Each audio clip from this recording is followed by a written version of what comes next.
You know, um, you know that sound. You're standing at the front desk of like a local auto shop or maybe a really busy plumbing office, and the phone just starts ringing. Oh yeah, the classic business soundtrack. Right. And usually we think of a ringing business phone as the sound of money, right? Honestly. It's a lead. Somebody out there has a problem and they are, ready to pay to have it fixed. But, I mean, flip the perspective for a second. Okay. What if the owner is under the hood of a car or elbow deep fixing a pipe in some dark basement, and they literally physically cannot get to the receiver? Oh, that's incredibly stressful just thinking about it. Yes, suddenly that ringing isn't revenue at all. It's an active liability. Because every single second it rings, a potential customer is inching closer to just hanging up and calling a competitor. That ringing phone is basically a leak in the bucket. And, well, today we are looking at a stack of sources that proves the world is finally plugging that leak. A very thick stack of sources, I might add. Seriously. We've got everything from marketing platform tutorials and call center industry reports to literally academic research on the United Nations Sustainable Development Goals. That's a pretty wild mix. It is. But our mission for this deep dive is to explore this massive shift happening right now in 2026. The shift from AI as just a tool, to something totally different. Right, moving away from just the simple prompt box you type a question into. Exactly. And moving to the birth of AI as an autonomous, fully functioning digital employee, we're talking about agentic AI and how it is fundamentally changing how work gets done. Yeah. Whether you're just trying to, book a local plumber or you're trying to literally save the planet. And the defining characteristic of this shift really is autonomy. Right. We are finally moving away from systems that need a human to constantly steer the wheel and moving towards systems that can, perceive an environment, reason through a problem, and execute a multi-step solution entirely on their own. Okay, let's unpack this by starting at the local level, because I think that's where you really feel it. Definitely. Why are everyday small service businesses turning to digital employees in the first place? When you look at the source materials, particularly the industry reports, it becomes painfully clear that the traditional front desk model is it's completely fracturing. It's broken. I mean, the data shows the average small business owner wastes over 120 hours a year on pure administrative busy work. Wow. Wait, 120 hours? Yeah. Think about that in human terms. That is 3 entire work weeks just gone. That's insane. 3 weeks a year spent not growing the business, not actually servicing clients, but just treading water with, like, data entry and scheduling. Right. And this administrative bottleneck leads directly to what the industry calls the missed call crisis. The missed call crisis. Yeah. A staggering 30% of inbound business calls go completely unanswered. 30%. I mean, that's almost a third of your potential revenue just echoing into the void. And the penalty for missing those calls is severe because 80% of callers who hit a voicemail will never call that business back. 80%. Yep. We live in a totally frictionless economy now. They don't leave a message. They just go back to Google, right, and click the very next name on the list. Oh, completely. I do that all the time. We all do. And when you consider that hiring a human receptionist to catch those calls costs upwards of $40,000 annually. Yeah. And they still need to sleep and, take lunch breaks and actually go home for the weekend. How dare they? Right. Yeah. But you start to see this massive, costly operational gap. So businesses are turning to these 2026 era AI agents, and we really need to define what that actually looks like today because I think a lot of people still have PTSD from the clunky 2023 chatbots. Oh, the worst. The ones with those rigid pre-programmed if-then scripts where you had to press 1 for sales and 2 for support. And it never actually understood your problem. Yeah. Yeah, those old systems were basically just interactive phone trees. Mm. But the new agentic systems are fundamentally different because they operate with what's called zero latency. Meaning they process and reply in milliseconds, right? There's no awkward 3-second pause while the computer, quote unquote, thinks. Exactly, milliseconds. So to the person calling, the risk... And no human touched that interaction at all. Well, what's fascinating here is the underlying mechanics of that interaction. That's what makes it revolutionary. The AI isn't just listening for keywords anymore. Right. It's extracting the caller's intent and autonomously executing a whole multi-step workflow. Behind the scenes. Exactly. Behind the scenes, it's checking the calendar API, which is just, the digital bridge that lets 2 pieces of software talk to each other. Sure. It validates the service area by pinging a map database with the ZIP code, categorizes the urgency of the problem, and then writes all of this contextual data directly back into the company's CRM. Their central customer database. Yep. It's essentially acting as the ultimate triage layer. But, it's one thing to let an AI parse a ZIP code and schedule a boiler repair. It is a completely different thing to trust it with actual human emotion. That's the real test. Yeah, because if a digital employee is taking these calls, how do actual flesh and blood customers feel about pouring their stress out to a machine? A broken heater in a snowstorm is a really vulnerable moment. Do people actually accept this? It is the defining hurdle for this technology. And the data from No Jitter gives us a really nuanced look at consumer psychology here. Okay. They found that 59.1% of consumers are actually willing to give an AI voice agent a chance to solve their issue. Oh, really? That's higher than I thought. It is, but that willingness is entirely conditional. Yeah. They will only engage if they know there's an immediate escape hatch to a human being. Ah, so it's all about control. If you trap me in an AI maze, I panic. But if I know I can just press 0 and get a real person, I'll let the AI try to help me first. Exactly. Without that escape hatch, trust evaporates instantly. The data shows that 30% of callers will bypass the AI the second they connect, just demanding a human. Right. And 11% will just hang up in frustration the moment they detect a synthetic voice. So you absolutely have to give the user agency. Which brings us to a case study that genuinely blew my mind. We are talking about eHealth and their deployment of an AI voice agent named Alice. Oh, this one is fascinating. Right, because this isn't just scheduling an oil change. This is Medicare Advantage enrollment. Very complex. Super complex, it is highly sensitive, and the demographics skew older. They deployed Alice to handle after-hours triage for these enrollees, and the result. Alice received a 77% exceptional satisfaction rating from the callers. I mean, in the healthcare sector, a 77% exceptional rating is almost unheard of, even for top-tier human representatives. Totally. But the metric that really forces us to rethink everything is the conversion rate.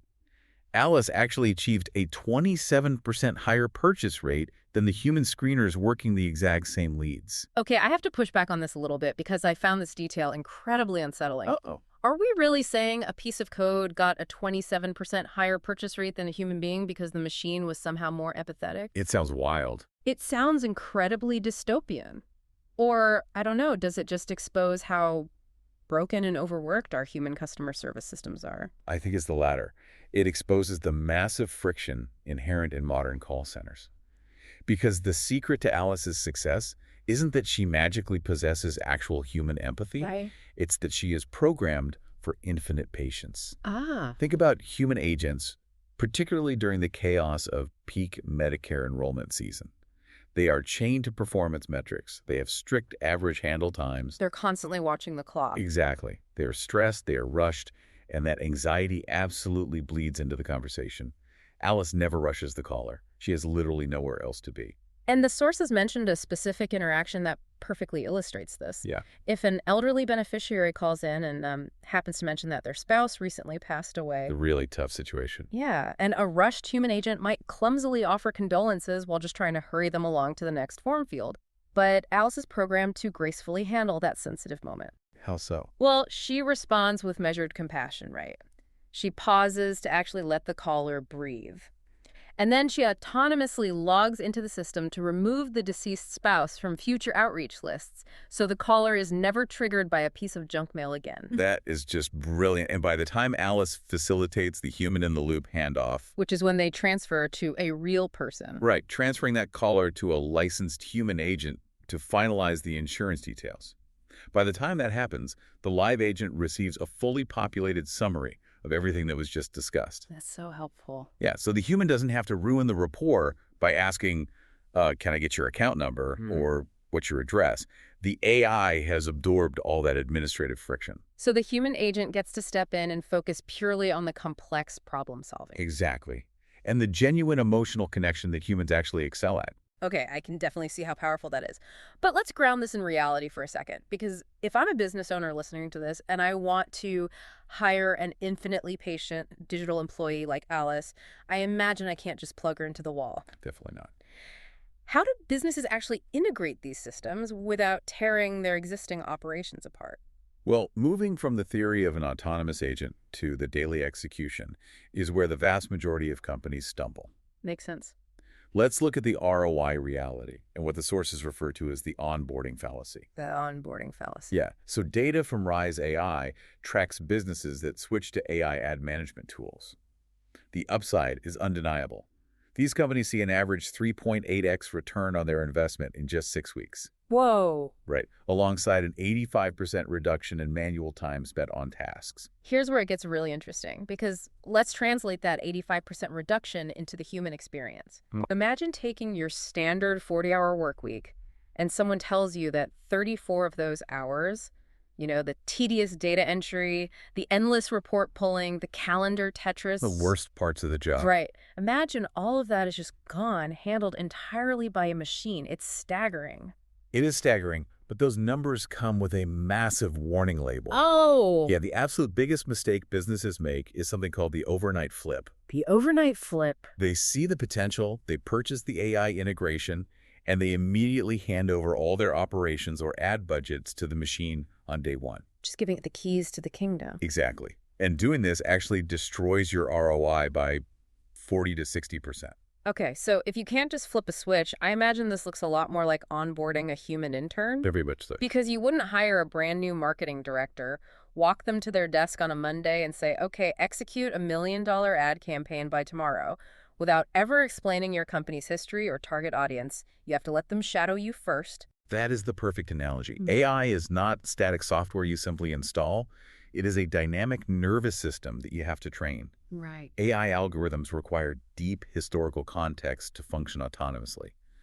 The sources note they generally require 30 to 90 days of your historical business data just to understand your baseline metrics. Just to get a feel for the place. Exactly. And that has to be followed by a 2 to 4 week learning period where the AI runs small tests, analyzes the failures, and optimizes its approach. Which means businesses have to approach this with a massive amount of discipline. Absolutely. The sources outline a measured 4-phase rollout. You don't just dump everything on the AI. You start with phase 1, That's right. baseline measurement. Right. Then you move to phase 2. A gradual rollout, maybe giving the AI 25% of your ad campaigns or a fraction of your call volume. Just dipping a toe in. Exactly. And once it proves itself, you hit phase 3, Right. activating the advanced autonomous features. And only then do you reach phase 4. Shifting your human workforce to strategic focus. And the ultimate value proposition here isn't just replacing a $40,000 receptionist to save a salary. Right, it's bigger than that. It's about reallocation. By absorbing the tedious execution, the AI frees up your human marketing managers, giving them back those 10 to 15 hours a week. So they can actually think. Yes. So they can focus entirely on high-level strategy, creative direction, and actual growth initiatives. You aren't buying software. You are buying back your team's cognitive bandwidth. Which perfectly sets up the most ambitious part of our deep dive. We've seen how freeing up cognitive bandwidth works for like a local HVAC business, or how it helps manage ad budgets and Medicare triage. Yeah. But what happens when we unleash these autonomous digital employees on the largest, most complex global problems humanity faces? Now, this is the leap from local business efficiency to global survival. If we connect this to the bigger picture, the academic research in our stack focuses on applying agentic AI to the United Nations Sustainable Development Goals, commonly known as the SDGs. And the reality check provided in the research is pretty grim. Currently, only 17% of the UN's SDG targets are on track. Only 17%. Yeah. We are fundamentally failing on a global level to hit our targets for massive existential challenges like poverty reduction, climate resilience, and financial inclusion. And the reason for that failure isn't a lack of desire. It's a logistics failure. Interesting. The sheer scale of global data, the supply chain bottlenecks, and the complexity of coordinating international resources.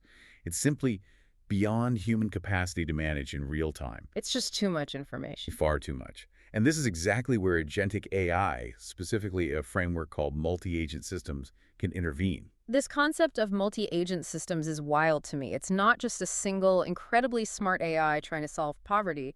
It's a team. A literal team of bots. Yeah. I like to think of it like a commercial kitchen. You have a generalist AI, which acts like the executive chef or the expediter. Okay, I like this. So you feed it a massive global problem, let's say optimizing mobile banking deployment for rural, unbanked communities. The generalist AI doesn't solve it directly. Right. It autonomously researches the problem, breaks it down into a dozen highly specific subtasks, and then delegates those tasks to a team of specialist AI models.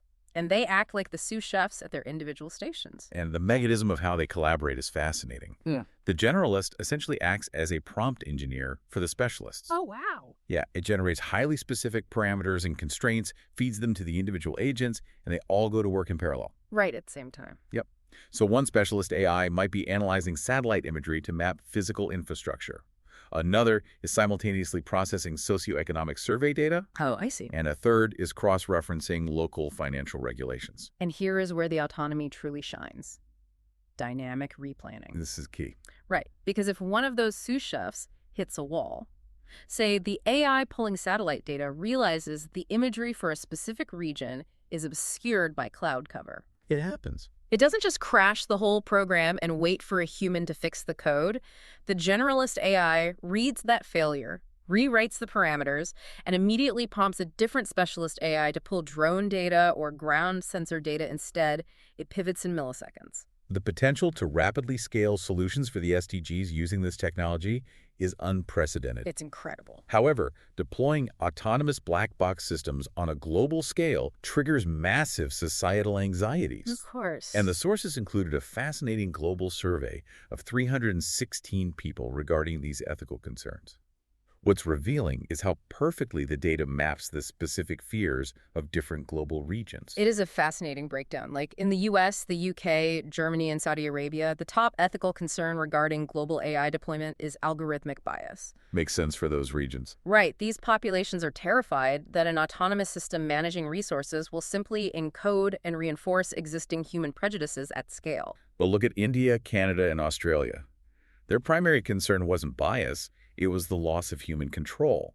Yeah, it's the fear of the machine making critical, irreversible decisions about resource allocation without any human veto power. And then, when you poll developing economies, their primary fear was entirely different from the West. What was it? Their biggest concern is unequal access. Right. They look at this technology and worry that these powerful, world-optimizing multi-agent systems will just be hoarded by wealthy nations. Which is a valid fear. Very valid, ultimately widening the technology gap and exacerbating the exact inequalities the SDGs are supposed to fix. It is a perfect storm of valid anxieties. Yeah. But there is another layer to this, a massive paradox hidden in the infrastructure of the AI itself. Oh, yeah. And we have to address it if we were talking about sustainability. Yes, the compute power paradox.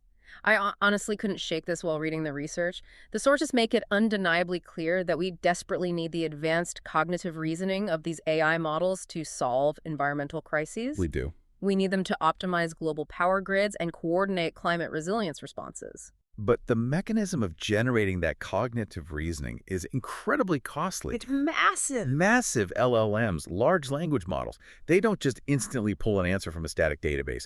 Every time an agentic system reasons through a complex, dynamic problem, millions of parameters are firing across massive server farms. Exactly. It requires vast amounts of electricity just to run the servers and millions of gallons of fresh water to cool the data centers. Yeah. So the obvious question is, are we burning the village to save it?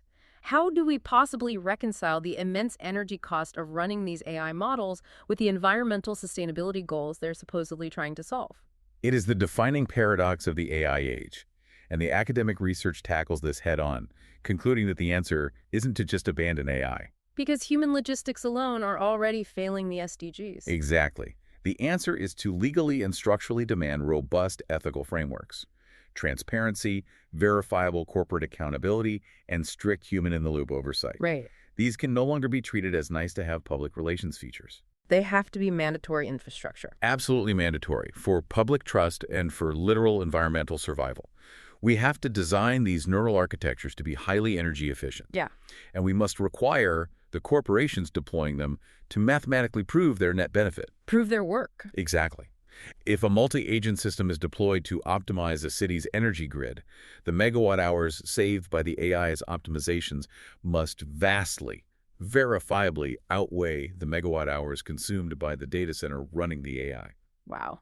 Well, we have covered an incredible amount of ground today, spanning from the, mundane frustrations of local business to the existential logistics of global survival. It's been a journey. It has. So let's distill this deep dive for you, the listener. What we are seeing across every single source, from the YouTube tutorials to the academic papers, is that AI has irreversibly evolved. It really has. It is no longer a prompt box that writes polite emails for you. It is a fully autonomous digital workforce. And the applications scale from the micro to the macro, but the underlying mechanisms remain remarkably consistent. Whether it's Jennifer the AI capturing a ZIP code to book a furnace repair during a snowstorm, or a multi-agent system dynamically replanning satellite data to fight global poverty. It is all the same fundamental shift. Yeah, but the rules of engagement for us humans haven't changed. Maximizing this technology requires rigorous human oversight, deeply structured onboarding, and verifiable efficiency. This raises an important question for you to consider as you go about your week. Yeah. Look closely at your own daily workflow. What administrative bottlenecks are you currently tolerating? What tedious data entry, what gatekeeping tasks, what endless email chains are you still holding on to? What leaks do you have in your bucket that an infinitely patient, zero-latency digital employee could take off your plate right now? That's a great question. Because freeing yourself from those tasks is the only way to reclaim the deep strategic cognitive bandwidth that actually drives your work forward. It's the ultimate productivity question. And as we wrap up, I want to leave you with one final, slightly provocative thought to mull over. Something that builds on everything we've discussed today. Okay. We talked earlier about Alice, right, the Medicare voice agent, who achieved a massively higher purchase rate simply because she was infinitely patient and perfectly programmed to execute empathy without the stress of human performance metrics. Right, the infinite patience. As these AI agents become hyper-competent, as they literally become better, more patient listeners than most of the people in our lives, never interrupting, never judging, and always available. It's a little eerie to think about. Will we eventually cross a psychological threshold? Will we reach a point where we actively prefer interacting with machines over our fellow humans for all our daily services? And if society does collectively decide we prefer the frictionless perfection of the machine, how does that change the fundamental nature of human connection? If every time the phone rings, we expect a perfectly empathetic, zero-latency response, what happens when we have to deal with a real, flawed, stressed-out human being again? That ringing phone might stop being a leak in the bucket, but it might just change the shape of the bucket entirely. Something to carefully consider the next time you hear your phone ring. Thanks for joining us on this deep dive. We'll catch you next time.